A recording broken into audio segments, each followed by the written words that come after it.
한국어 기자생활 34년차台湾인과台湾생활 10년차 한국인이 함께하는 대만과 한국의 다양한 문화 이야기.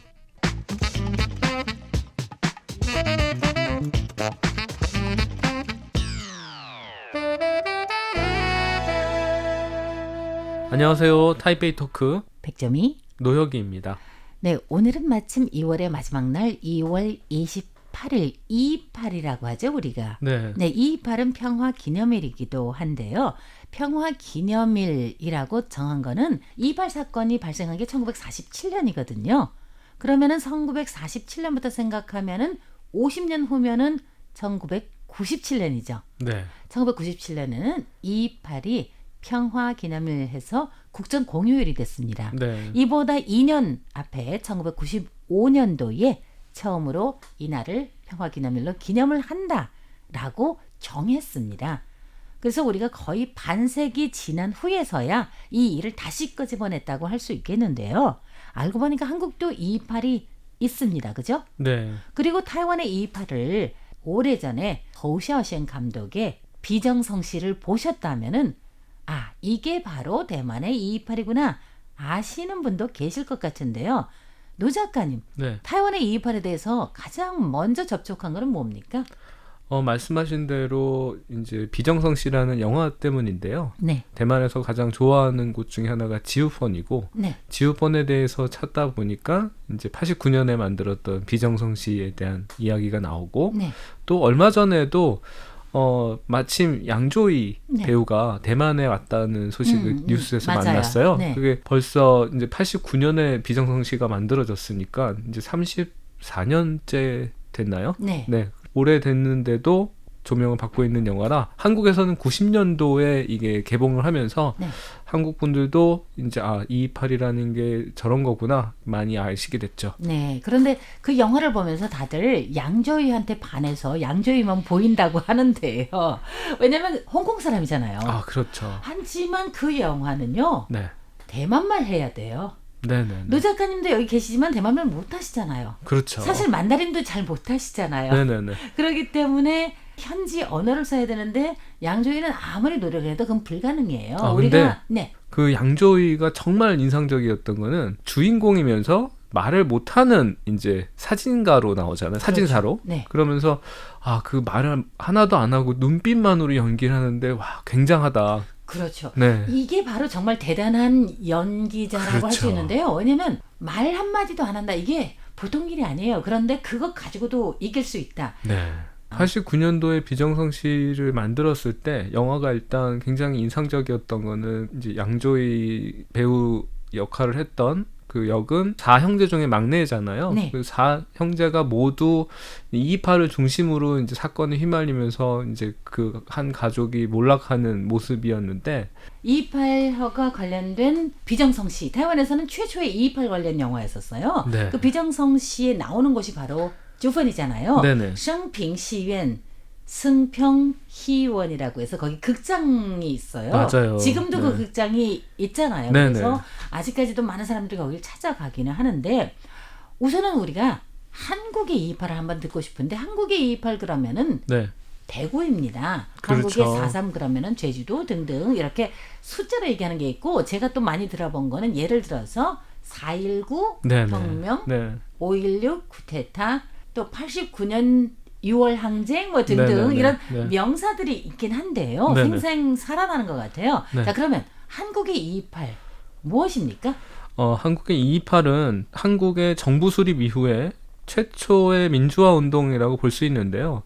4.19는 많은 분들이 잘 아실 거예요. 네. 4.19는 이제 이승만 정권이 3월 15일 날 있었던 그 대선에서 이제 부정을 저지르고 억지로 대통령이 되면서 4.4.5입인가요 혹시? 그렇죠. 네, 이때 반대하던 사람들이 이제 들고 일어난 게 4월 19일에 이제 혁명인데 네.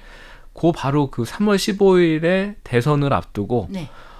당시 이제 2월 28일이죠. 뭐 한 보름여 남은 전에 당시 이승만에 대항해서 야당의 이제 가장 큰 후보였던 대통령 후보였던 조병옥 박사가 이제 수술 후 후유증으로 갑자기 선거 직전에 돌아가십니다. 네. 그래서 그때 당시 이제 말하자면 부통령 후보였던 장면 박사가 갑자기 이제 대통령급으로 후보자가 되는 거죠. 그 부상하게 됐죠. 그래서 대구에서 2월 28일 이제 그 유세를 앞두고 있었는데 자유당 정부에서 교육 당국을 시켜서 2월 28일 날 전부 학교 가게 했죠. 학교 가게 한 거죠. 일요일 날 학교 가게 하니까 네. 고등학생들이 이제 그 전부터 들고 일어나기 시작을 하면서 네. 2월 28일에 결국에는 학교에 모여서 뛰쳐나가서 이제 시위를 하게 되죠. 네. 그게 고등학생들이 주도했고 한국 정부 수립 이후에 최초로 있었던 민주화 운동으로 기록되고 있습니다. 네. 타이완의 228은 네. 불법 담배 판매하는 아주머니가 있었어요. 네, 그러니까 네, 네.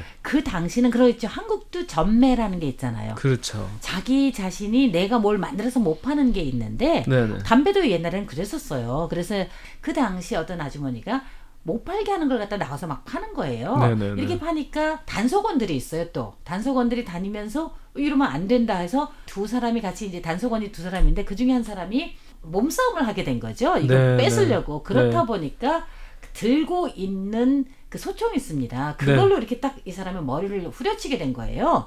근데 거기서 막 피가 나오고 그러니까 그거를 구경하던 옆에 막 구경하는 사람 있잖아요. 네. 구경하는 사람이 아 이거 사람 죽이겠다 뭐 어쩌고 이렇게 하면서 막 달려들기 시작하니까 이 단속원 둘은 너무너무 놀래서 도망가 버린 거예요. 네. 뭐 그 후부터 쭉 일이 뭐 발생했는데 나중에는 우리가 이거를 민주화 운동이라고도 정의를 하긴 하지만 처음에는 그건 아니었고 네. 뭐 228에 관해서 사실 저희 방송이요 여러 가지 프로그램에서 다양하게 228에 관한 거를 여러분들께 소개를 해드리고 있습니다. 네네. 만약에 흥미가 있으시다면은 제 방송에 228 관련 거 한번 들어보셨으면 하는 그런 바람입니다. 그리고 바로 내일이요. 내일은 한국이 3.1절이잖아요. 네네. 만세운동하는 날인데 네.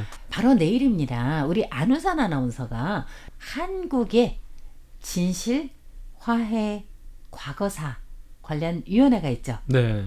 문재인 대통령 때 그 위원회 위원장을 맡았어요. 그분께서 뭐 제주도, 광주 등등 사건 관련 역에서 많은 연구를 하신 분인데 실질적으로는 서울대 사회학과 교수이기도 하세요. 마침 타이완에 오셨습니다. 네. 228과 관련한 거죠. 그래서 타이완의 228 기념관에서 특별 강연을 했습니다. 안우선 아나운서가 바로 거길 다녀왔는데요. 내일 프로그램에서 228에 대해서 더 확실하게 들을 수 있을 것 같습니다. 여러분들의 많은 성원 부탁드리고요. 자, 오늘 그럼 계속하겠습니다. 사실 대구의 228에 대해서 저도 조금은 알고 있습니다. 그런데 네. 태원의 228도 한국인에게 있어서는 지금은 완전히 생소하진 않아요. 네. 영화도 영화고 조펀도 너무너무 많이 알려져서 그렇기도 하고요. 그 외에는 타이페이 시내 한복판에 공원이 하나 있잖아요. 네. 가보셨습니까? 바로 228 평화기념공원입니다. 네. 그 안에 228 기념관이 또 있어요. 네. 그럼 도대체 어느 게 기념관인가? 왜냐면 공원 안에도 있고요. 국립역사박물관하고 최고의 명문 고등학교죠. 찌엔고 건국 네. 고등학교하고 굉장히 가까워요. 그렇죠. 걸어서 네. 한 3분, 2분 정도 걸리는 그런 곳에 있는데 바로 그 기념관도 기념관입니다. 그런데 지금 거기에 있는 기념관은 전시관으로도 쓰고 있습니다. 나중에 여러분들 타이완에 오시면은 한번 가보시는 것도 괜찮을 것 같아요. 왜냐면 무료 입장이거든요. 네. 그리고 천마다방이라고 하는 곳이 있어요. 네. 지금 우리가 말하는 전반적인 시멘팅 있죠? 네네네. 바로 그곳이에요. 아. 옛날에 거기 같으면은 차 마시는 곳, 또 커피 마시는 곳, 일반인들은 당연히 안 가죠. 대부분 네. 공부 좀 했다, 유학을 했다 하는 그런 남성들이 거길 가게 되는데 바로 그 주변에서 발생을 해서 그때 이런 일이 발생하면서 많은 사람들이 굉장히 화가 난 거예요. 네네네. 네가 뭔데 이 사람 이렇게 때려치냐 등등 하면서 네.